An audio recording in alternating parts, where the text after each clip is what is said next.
Tonight it stars Patrick O'Neill. It originally aired on January 7th, 1974. And you get to hear it tonight on the CBS Radio Network. The CBS Radio Mystery Theater presents...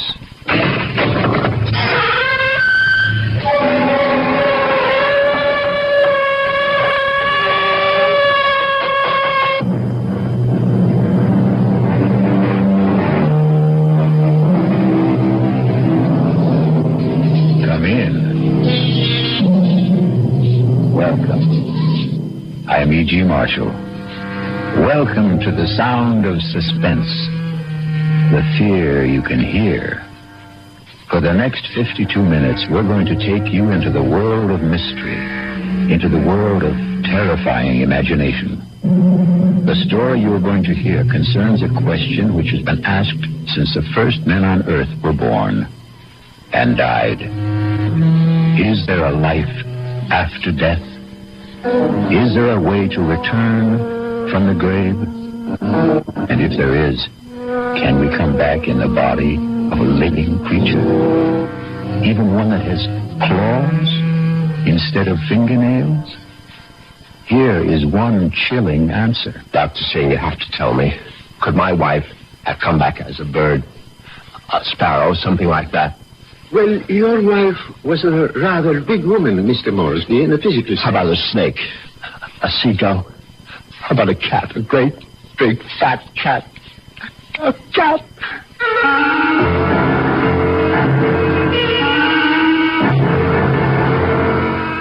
Our mystery drama, The Return of the Moresbys, was written especially for the Radio Mystery Theater by Henry Slessor and stars Patrick O'Neill.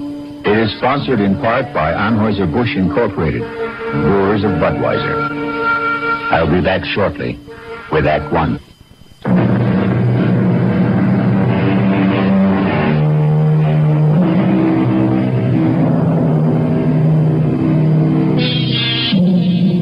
Now here is Act One. Like all murder stories, sooner or later, it reaches the office of a daily newspaper. You wanted to see me, Chief? You bet I want to see you, Prouty. Come in and shut that door. I bet I know what it's about. That story I filed on Richard Moresby, right? I got a flash for you, Prouty. This is a newspaper office, not a fiction magazine. You take this story of yours and see if you can sell it to Weirdo Digest or something. But get it off my desk. Now, wait a while, Max. I know it's offbeat, but I thought I handled it with a kind of a light touch. Stories about murder can't be handled with a light touch, not on this paper. But it's accurate. I mean, this is exactly what the guy Moresby told me, just before he died. Well, he must have been out of his head. He asked for somebody to hear his story. That's how I got to meet him. I was at the hospital covering that subway accident. Now, that story made sense to me. Nothing but nice, clear facts. But this nonsense... Please, let me tell you about this guy. Maybe you'll change your mind. All right, what about him? Well, for one thing, he was a real distinguished-looking guy. The only thing peculiar about him was his eyes. His eyes? Yeah. They were the palest blue eyes I ever saw in a man. They weren't really blue at all. They were like silver. Big deal. So he had silver eyes. And when he started to tell me about himself, well, I just had to hear the whole story, Chief. Yes, I was born in You London, were but too. my family moved to the States when I was young. They didn't improve much on the climate when they did. We lived in Vermont. I don't think I was ever warm enough until the age of 24 when I moved to Southern California. I lived on beaches. A superb swimmer, a superior surfboarder, and a terrible bum. It was on the beach at Malibu that I met the woman who was to become my wife. Her name was Una. She was as pale as a gardenia with bones. Una had more bones than any other woman I'd ever met. Lovely day, isn't it? I beg your pardon? I said it's a beautiful day. I don't think I've ever seen the ocean look prettier. Frankly, the Pacific always looked a little muddy to me. I wonder if that's what Balboa said when he first saw it. Well, he probably said, what a great place for surfing. Ah, I see you have a surfboard. Yes, as a matter of fact, I think I see a wave that I like. Will you excuse me? Well, I wish I had the nerve to try it. Yeah, you really should. Well, bye now. Maybe I'll ask my chauffeur to teach me. I'm sorry. What did you say? Charles, my chauffeur. He's very good at sports. Come to think of it, that wave doesn't look so good after all. By the way, my name is Richard. Richard Morrison. How do you do? My name is Una.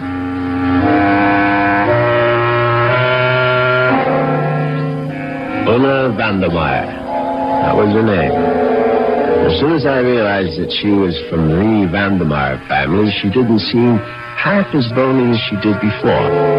In fact, not only did I become accustomed to Una's appearance, I was even able to tolerate her inane conversation. Can't you just feel the mystery of the stars, Richard? Sometimes I feel their vibrations as if they're trying to communicate with me. Do you ever feel that? Well, sometimes, I suppose. I really think we must be one with the universe, don't you? I really believe there's just one great universal soul, and we're all part of it. Don't you think so, too? Yes, of course. Right on, as they say.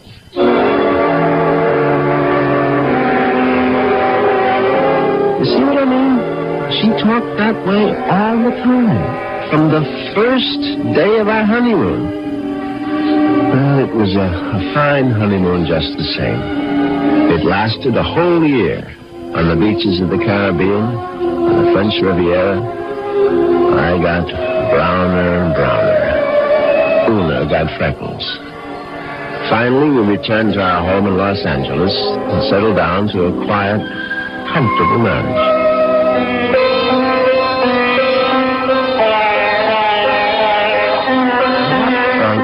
Is that you're playing? It's sitar music, darling.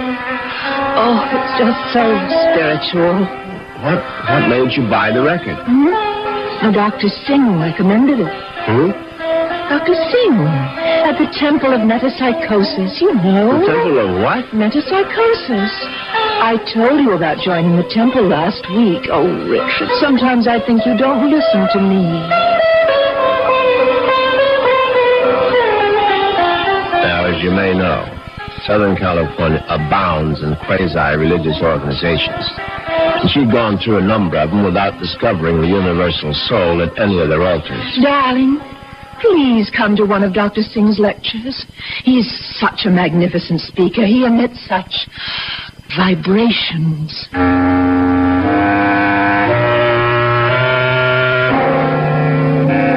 And I went. You see what an obliging husband I was? Actually, it turned out to be more interesting than I thought. The temple itself was unpretentious, and Dr. Singh was an impressive man. And when he spoke, I realized why his message had such appeal for Una, because he preached a doctrine that combined eternal life with a love of small animals. The soul is immortal. The soul cannot die. The soul, upon leaving the body, must make its passage elsewhere. There is a science called eschatology, which deals with the last four things: death, judgment, heaven, and hell. It is the most ancient of all sciences, and from its wisdom has come the inescapable certainty of the transmigration of souls. Yeah, I know it's a bit weird, but stay with it. And where does the soul go? According to the wise men of all generations past, the soul departs from the mouth of the dying. It is consequently a small thing. A bird, a snake, a mouse, a dog, or a hawk, a dog, a cat, an insect. For these small creations of God are empty vessels placed upon earth for only one purpose: to house the departing souls of humanity, so that they need not wander forever in a trackless eternity. Yeah, it's pure rot, of course. But that's what the man said. And Una sat there and believed every single word. Oh, wasn't he marvelous, Richard? Isn't it wonderful that the soul never dies? that we can all come back as little animals. I'm not sure I want to come back as an animal. But you'd still be you, Richard. Oh, don't you see? Well, by the way, what was that envelope you handed Dr. Singh after the meeting? The envelope? Oh, that was my donation, of course. Your donation to the temple? Yes, to support the work of Dr. Singh, to open other temples around the world. Well, how much money was in the envelope? What does it matter, Richard? I'm just curious. $2,000. Una, you go to that temple once a week. Do you always give that kind of donation? Oh, it's all in a very good cause, Richard. Well, in an equally good cause, that of finding out exactly how much of my wife's money was supporting this nonsense, I sneaked a look at Una's checkbook. The answer astonished me. Not only had my wife put more than $30,000 into Dr. Singh's collection plate, she had also donated some $20,000 more to various institutions for the care and feeding of cats, dogs, and birds. It was so kind of you to honor us with a visit, Dr. Singh. I know how terribly busy you are. On the contrary, you are kind to invite me to your lovely home. Oh. Now tell me, Dr. Singh, what determines the kind of animal one becomes when the soul escapes after death? Mrs. Moresby, that is a question which has baffled wise men for countless generations. But isn't it possible to do, research? Yes, Mrs. Moresby. I don't doubt that we could find the answer to such great questions if only we had the proper resources. You mean like laboratories and so forth? No, the research, would be conducted merely by spreading the word of metempsychosis to the farthest corners of the earth. Then let human experience reveal the truth to us. But, unfortunately, that would require money. A great deal more money than the movement has at present. Well, it seems to me you don't do badly.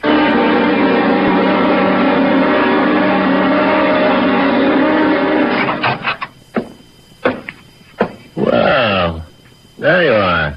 Hello, Richard. Where have you been all morning? Right here, in my little sewing room.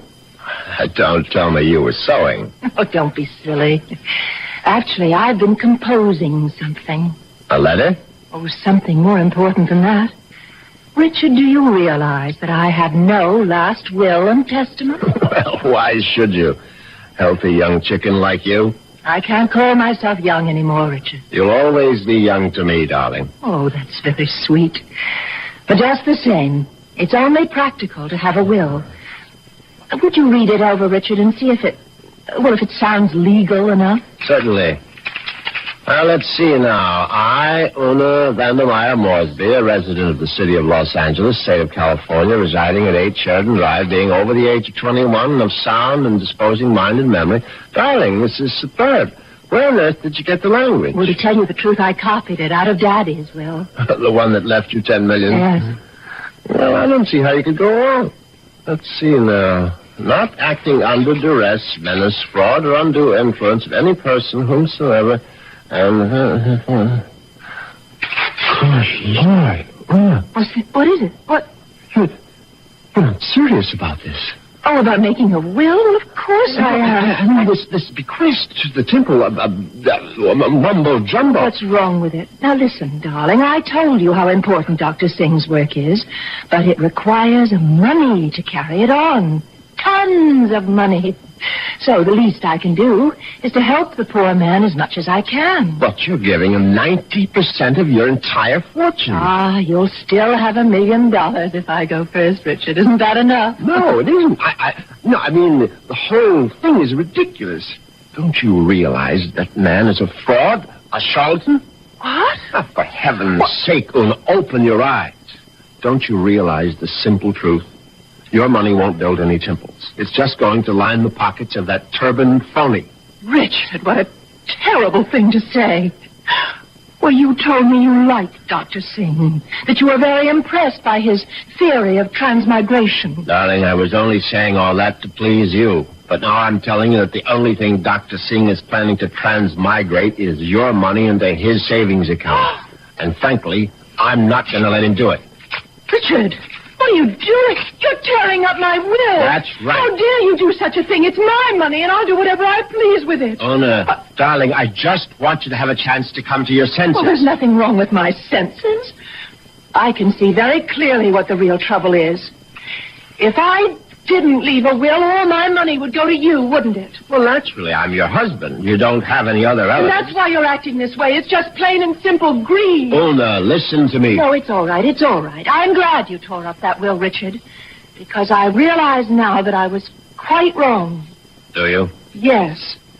It's a mistake to leave only $9 million of my money to the temple. I'm going to leave all of it to Dr. Singh.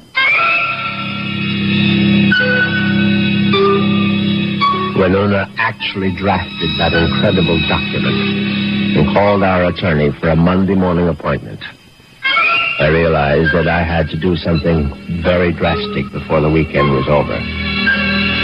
I had to kill my poor, misguided wife. I had to make her one with the universe.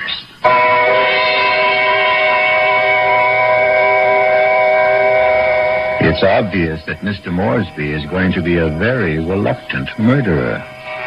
The question is, will his reluctance get in the way of his efficiency? We'll get the details when we return shortly with Act Two.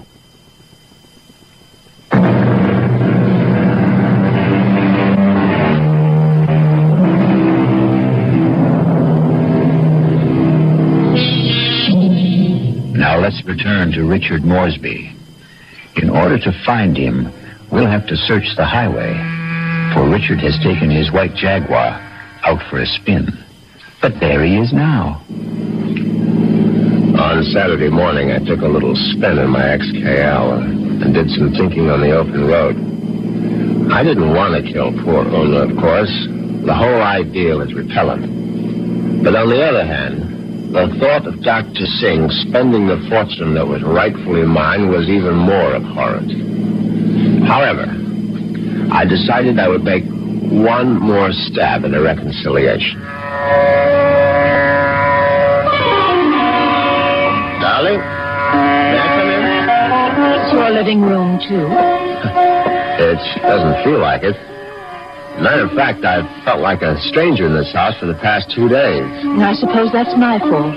Well, you haven't been exactly cordial, have you? I've hardly been home, Richard. I spent all day yesterday at the temple and all morning at the Pet Breast Kennels. And how are all the little souls doing? You just won't stop being irreverent, will you?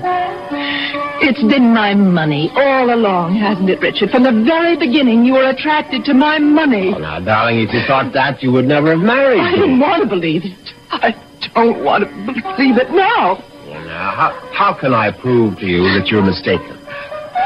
Richard, you really want to prove it? Of course, I'll do anything you say. All right. Then I know exactly what you can do. You can let me leave my money to Dr. Singh in the temple. The whole $10 million? Yes, because that's the only way I'll know that it's me you love.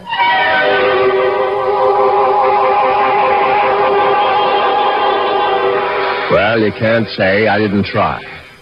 But Una's decision now left me with absolutely no alternative. I was still deeply unhappy about the necessity of taking her life. However, fate was kind to me that very afternoon. Now you're sure that you want me to continue reading, Richard? Of course, darling. Well, I'm sort of embarrassed about this part. It's a paper that I wrote myself. Something you wrote? Yeah, I wrote it this morning. I was going to show it to Dr. Singh. It's sort of a poem. It's called Death. Snappy title. If I can read my own handwriting. Death has become nothing to me. Death holds no fear for me. Come, death, I welcome you. Lead me to the woods, the waters, the air above the earth. Come, take me, death. Your touch is kind. Richard. Oh, Richard, why do you look like that? Is it really that terrible? Oh, terrible. Oh, my darling, it's beautiful. You mean it? You must give it to me, Una. I must have it. You like it that much? Yes, I certainly do. Oh, well, I'll type it up for you, Richard. No, I must have the original. No, just the way you wrote it. Oh, darling, I'm so flattered. Oh, what will you do with it? Oh, I'm going to put it in a frame, of course. And I know just where I'm going to hang it.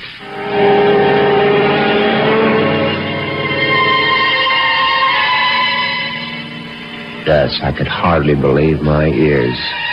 Una had written her own suicide note in her own handwriting. It was truly karma at work. Now there was no question of failure, and no longer any need for delay. Oh, what a lovely idea this was, Richard. Candlelight dinner for two. Yes, I thought you'd enjoy it. It's so sweet of you to handle the whole menu with cook. You spoil me shamefully. And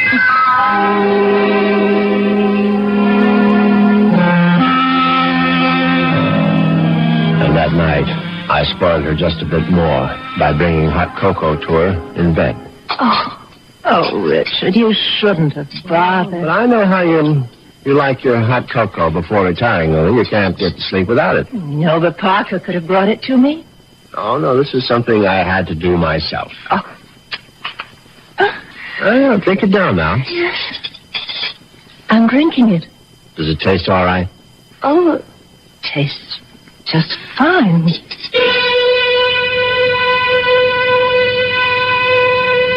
Now, that was very good news, because I'd prepared the hot cocoa myself. I had no idea whether 25 melted sleeping pills would seriously affect the flavor. Finally, Una was all tucked in for the night. I went into my study, picked up the poem she'd written for Dr. Singh, and brought it to the bedroom.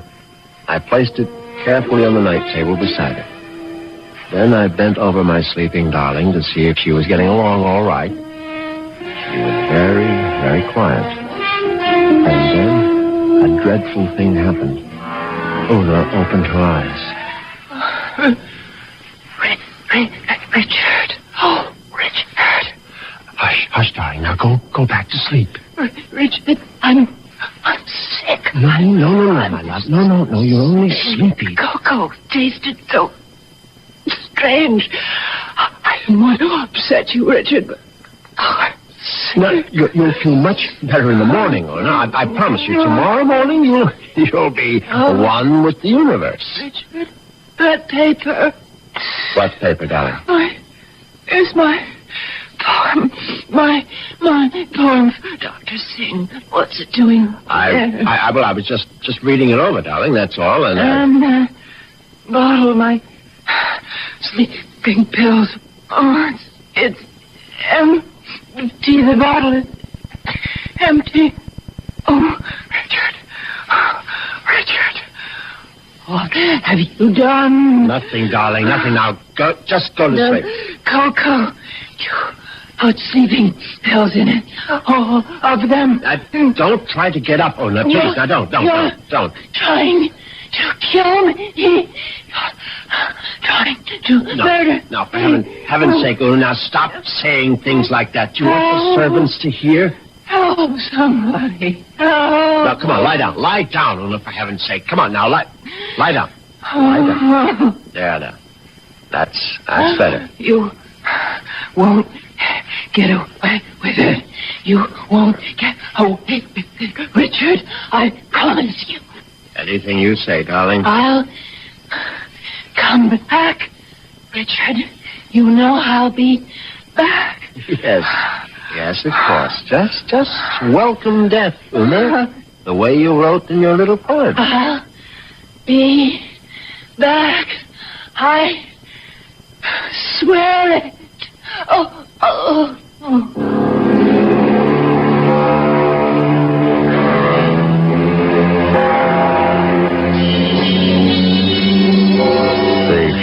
was held 2 days later. It was a magnificent occasion, of course.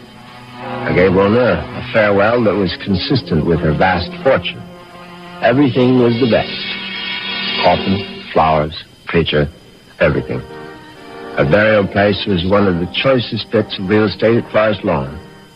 The only discordant note was the fact that Dr. Singh insisted on saying a few words at the service. They were familiar words, but frankly, they gave me a slight bit of a chill. The body of Una Moresby is dead, but her soul lives on. The soul cannot die. The soul is immortal.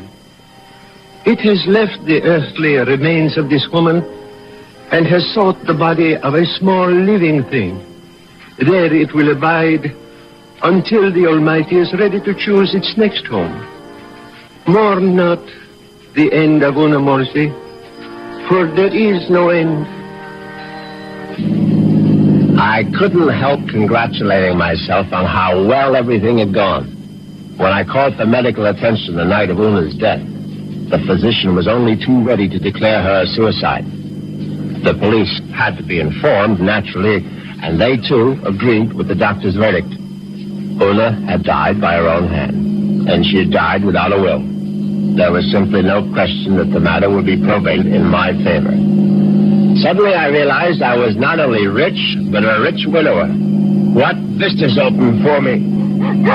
The devil, look out, you stupid mongrel! Dog, trying to get run over. I admit I was shaken up by it. It was sort of a coincidence, you know? Right after the funeral and all that.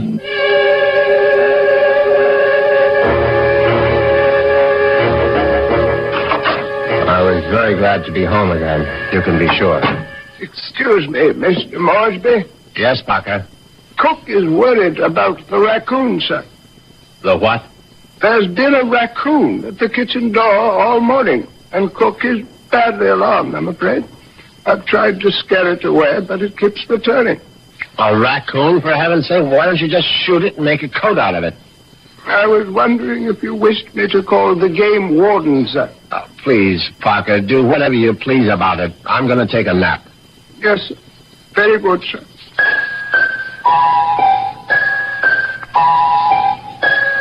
I went upstairs at once, undressed, and got into bed. It was a warm day, and yet I found myself cold. I got out the electric blanket and soon felt very cozy indeed. In fact, I felt so much better that I made a phone call.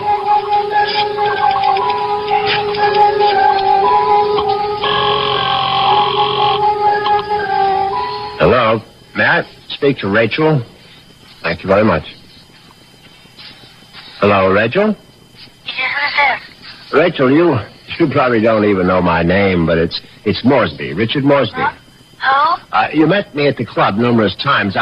I'm the rather distinguished-looking gentleman who sits at the table on the far right corner. Oh, yeah, well, that's not my station. Yeah, I know it isn't, and I've always regretted it. Frankly, I would have enjoyed my lunches at the club even more if you had served them. Listen, I'm pretty busy right now. Well, what I wanted to find out was if you're busy this evening.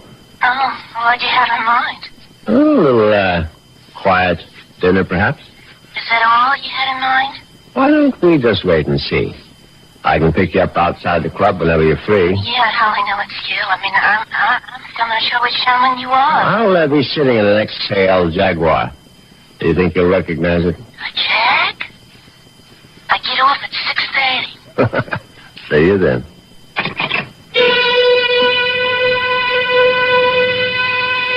Yes, I was feeling very good now. Very good indeed. I would have drifted off into a pleasant sleep except for one thing. For a moment I thought a bomb had gone off in the room. Then I realized it was nothing more than a bird. A foolish sparrow had dived in headfirst into the plate glass window of the bedroom and now lay stunned on the carpet. I looked at the thing's fluttering little heart, and suddenly I was struck by a terrifying palpitation of my own. The dog, the raccoon, the bird. Good Lord, could one of them have been Una?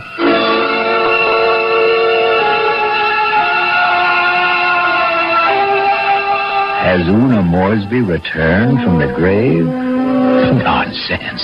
Such things don't really happen. But perhaps we should reserve judgment until I return shortly with Act 3.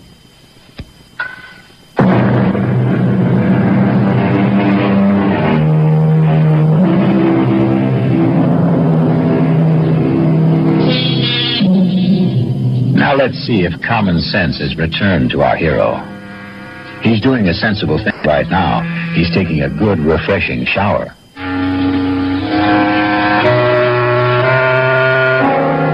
By the time evening came, I was feeling better. All my peculiar notions about Una's animal reincarnation seemed ludicrous as I stood in front of the shaving mirror. I thought about the delicious young woman that was waiting for me at the club. I'd admired Rachel's way with a tray for months, but ever faithful to my wife, I hadn't done more than gaze from afar. But now, things were going to be different. Yes, who is it? It's Parker, sir. Yes, come in, Parker. It's all right. Excuse me, sir. A bit of emergency in the kitchen. Well, what is it? A snake, sir. A what? Cook insists that there's a snake curled up in the telephone wire. Oh, that's ridiculous, Parker. Cook says it's there, Mr. Moresby. They do get into the house sometimes. Well, tell Cook she's seeing things. Tell her to stop nipping at the cooking sherry, and she'll soon stop seeing snakes. Yes, sir. What was that? I would guess it was Cook, sir. Oh, for heaven's sake, go down and see to it, Parker. I'll try, sir. But I'm not very good with snakes, sir. Well, what do you think I am, an expert?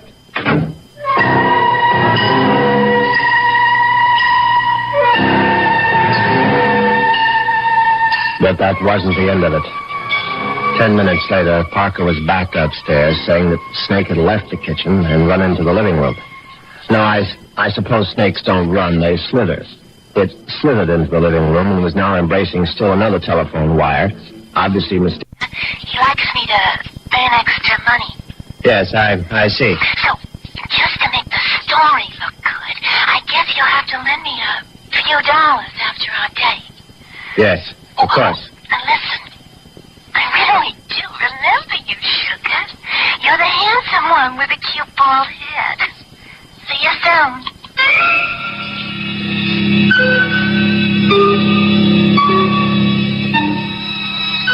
As it happens, I have a very full head of hair.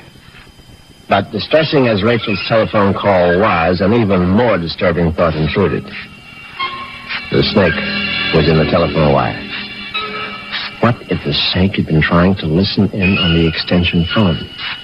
I knew the idea was absurd, but I couldn't help a superstitious shiver of dread. In fact, I was so troubled that I decided to forego my date with Rachel, the waitress. It wouldn't matter anyway. She'd be angry at some man at the club with a cute, bald head. The next day, I did the only thing that really relaxed me. I went to the beach. It proved to be an excellent idea. I stretched out on the golden sand and let the sun warm me. I listened to the waves beating against the shore. I listened to the haunting cries of seagulls circling overhead. Suddenly I was aware that the gulls which had been hovering over the water were now hovering over me. Now, instead of their cries being sad and plaintive, now they seemed menacing. I stood up hastily, but the gulls seemed to be increasing in number. I saw their sharp, pointed beaks, their raking claws. They were predators, of course. How many times had I seen them swoop into a dive and snatch up some poor fish out of the sea? And there was one seagull in particular. Its beady eyes seemed to be staring at me. It was my imagination, of course. I wasn't a fish. I was a man, but just the same, I found myself running down the beach. Running for dear life. And that's where I knew it was time to see a doctor.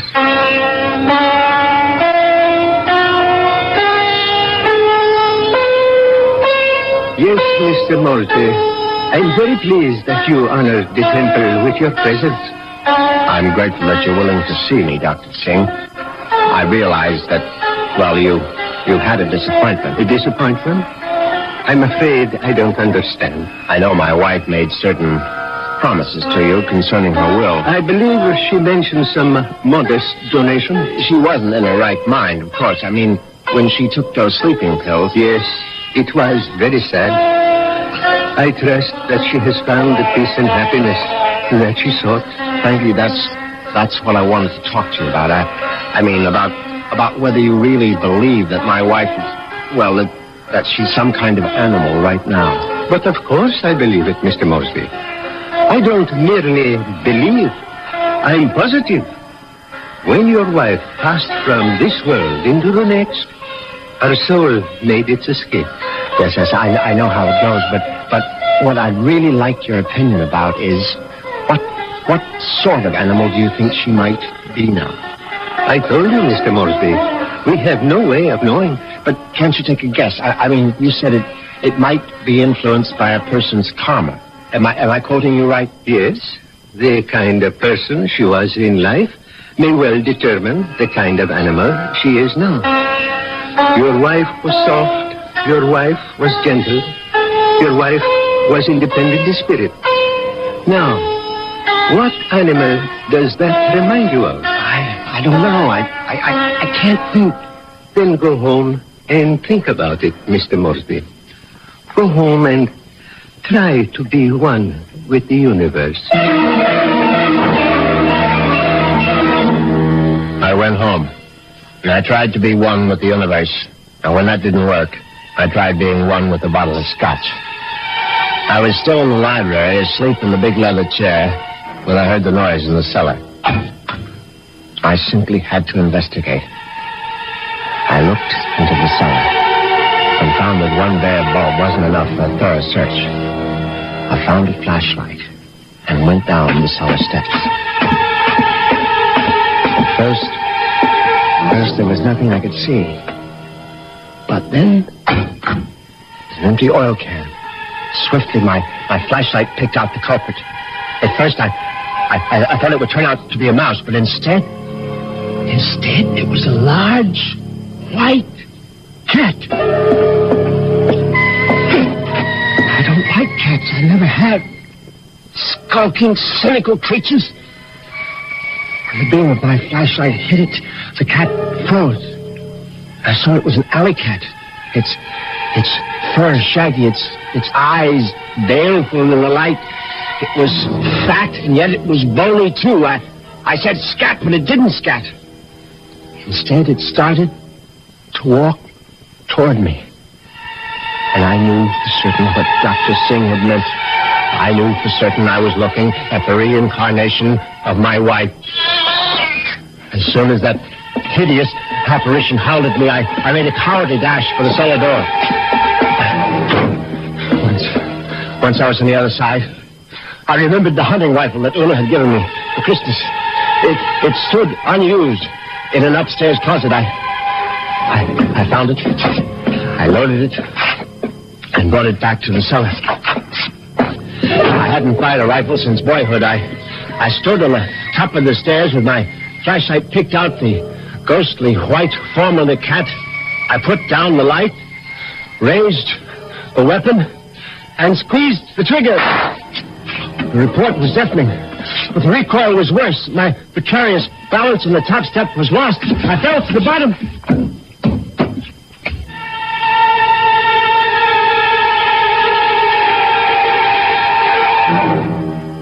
I tried to get up again, but the pain in my right leg was agonizing. I found out later that it was broken. But the cat was still alive. And it was regarding me at eye level now. Its fur matted with plaster dust. Its eyes filled with hatred. I tried to crawl toward my fallen rifle. Just as I saw the creature dancing toward me, I screamed, "Una!" My hand was on the rifle now, grasping it. Too quickly in my panic, my fingers touched the trigger, the rifle went off again.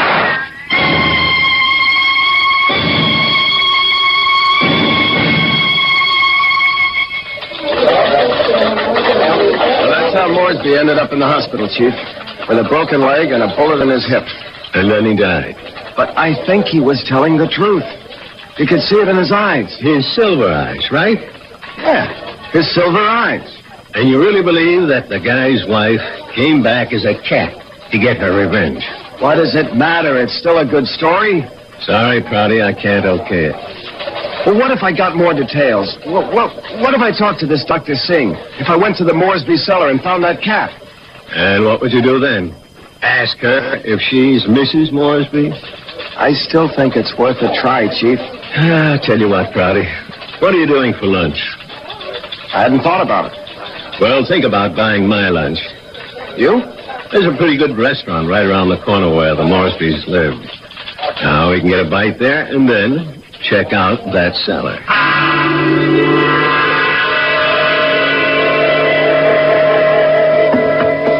So, this is where it happened, huh?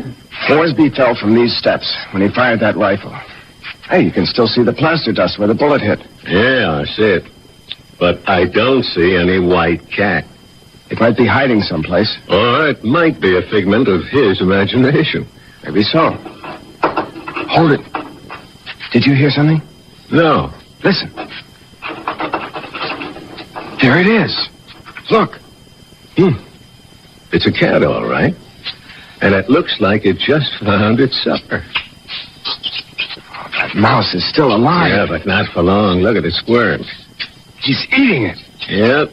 And there goes your mouse. Oh, my God. What's the matter, Prouty? Never see a cat eat a mouse before? Chief, did you see that mouse? Sure, I saw it. But didn't you notice something? Like what? Its eyes. Chief, did you ever see a mouse with eyes like that? They were so pale blue, they were almost silver.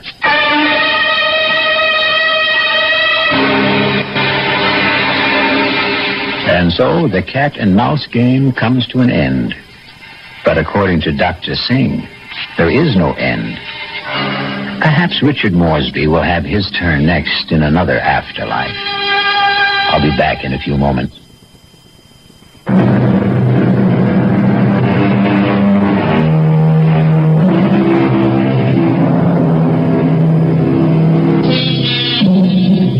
Do you believe in reincarnation? Do you believe the dead return? We have to believe it, because here we are, the reincarnation of radiodrama. We hope you'll keep us alive by listening again to the Radio Mystery Theater. Our cast included Patrick O'Neill, Marion Seldes, Nick Pryor, and Dan Ocko. The entire production was under the direction of Hyman Brown. Radio Mystery Theater was sponsored in part by the Kellogg Company, makers of Kellogg's Special K cereal. Now, a preview of our next tale. Are you all right, Jerry? Yeah. I'm all right. But I saw him. Who? A guy I was in the army with. The two of you. Were you close? He was my buddy. Well, when was the last time you saw him in person? The night he was killed. Have you ever seen him again? Like you thought you did just now? No, this is the first time. Well, maybe you need a rest, Jerry. Hattie, why now? Why tonight after all these years? Well, you say you saw him last the night he died in battle. Well, the sight of him dead must have stayed with you always. But that's not how I just saw him, Patty. He wasn't in uniform. He was in civilian clothes. You might have pictured him as he looked at a happier time. I never saw him in civilian clothes. This is E.G. Marshall inviting you to return to our Mystery Theater for another adventure in the macabre. Until next time, pleasant dreams.